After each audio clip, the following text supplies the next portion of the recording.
Professor صاحب آپ تھوڑا سا اس میں رہنمائی فرمائیے گا کہ یہ کائنات بنانے کا جو مقصد ہے وہ قرآن و سنت میں ہمیں کیا ملتا ہے سر؟ دیکھیے اللہ تعالیٰ نے جو کائنات تخلیق فرمائی اور اس کے بعد کائنات کے اندر پہ پھر مزید تخلیقات جو ہوئی ہیں تو اگر دیکھا جائے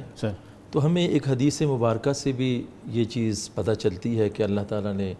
فرمایا کہ کنتو کنزن مخفیا فاحببت ان عرفا، میں ایک چھپا ہوا خزانہ تھا، میں نے چاہا کہ مجھے جانا جائے۔ تو وہ کائنات تو ازل سے ہے، سنس ایٹرنیٹی، اس کا تو کوئی آغاز ہی نہیں ہے۔ تو اس حدیث پاک کو اگر ہم کریشن آف دی یونیورس کے ساتھ لنک کریں تو جب اللہ تعالیٰ نے تخلیق فرمائی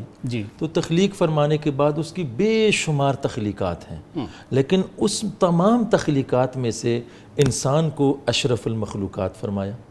کراؤن آف دی کریشن، اور جو کچھ بھی کائنات میں تخلیق فرمایا انسان اس کو یونان کے زمانے سے لے کر آج تک کا جو ماڈرن سائنٹسٹ ہے وہ جو چھپے ہوئے راز ہیں قرآن کریم کے اندر پنہاں، اس کا کمال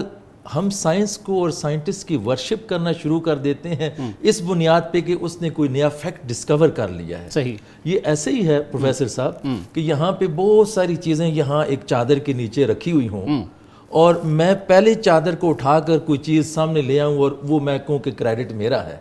سائنٹسٹ کا کریڈٹ یہ ہے کہ انہوں نے کائنات کے اندر ماڈرن جو ٹیکنالوجیز ہیں، ٹیلیسکوپس انوینٹ کر کے اور انویسٹمنٹ کر کے اس کے ذریعے سے کائنات کے ان رازوں سے مطلب یہ کہ ان کی انوینشنز نہیں ہیں، ڈسکوریز ہیں۔ ڈسکوریز ہیں، انوینشنز ڈسکوریز ہیں کہ جو حقائق موجود تھے ان کو ڈسکور کر کے اپنی اسیسمنٹ کے مطابق وہ جو ہے وہ دنیا کے سامنے پیش کر رہے ہیں۔ تو آپ یہ فرمایا کہ اللہ نے جو تخلیق فرمائی کائنات کی، زمین کی، آسمان کی، تو میرا گمان اس جانب جاتا ہے کہ جب انسان ان کائنات کی ان حقیقتوں کو ڈسکور کرتا ہے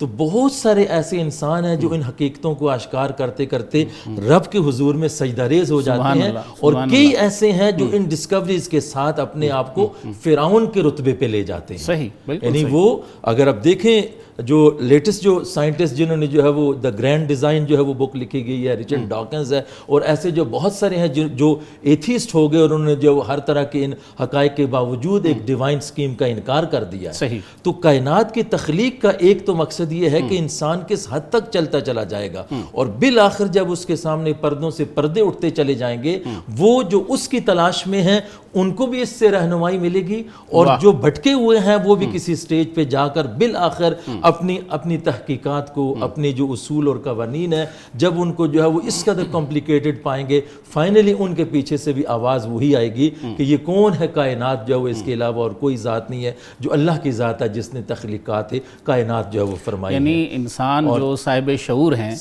ان کو یہی پھر سمجھ آتی ہے کہ اللہ تعالیٰ اگر یہ چیزوں کو اتنا ایکسپلین کر رہے ہیں، کھول کھول کے بیان کر رہے ہیں، تو اللہ تعالیٰ اپنی معرفت چاہتے ہیں کہ یہ لوگوں کو ملے یہ چیزیں۔ اور دوسری چیز اس حوالے سے یہ ہے کہ جو کچھ بھی تخلیق کی گئی ہے یہ انسان کی خدمت کے لیے ہے۔ سبحان اللہ۔ یعنی انسان کو اللہ نے اپنا نائب، اپنا وائس جرنٹ بنایا، بالکل ایسے کہ ہم نمائندے اللہ کی بے شمار مخلوقات ہیں،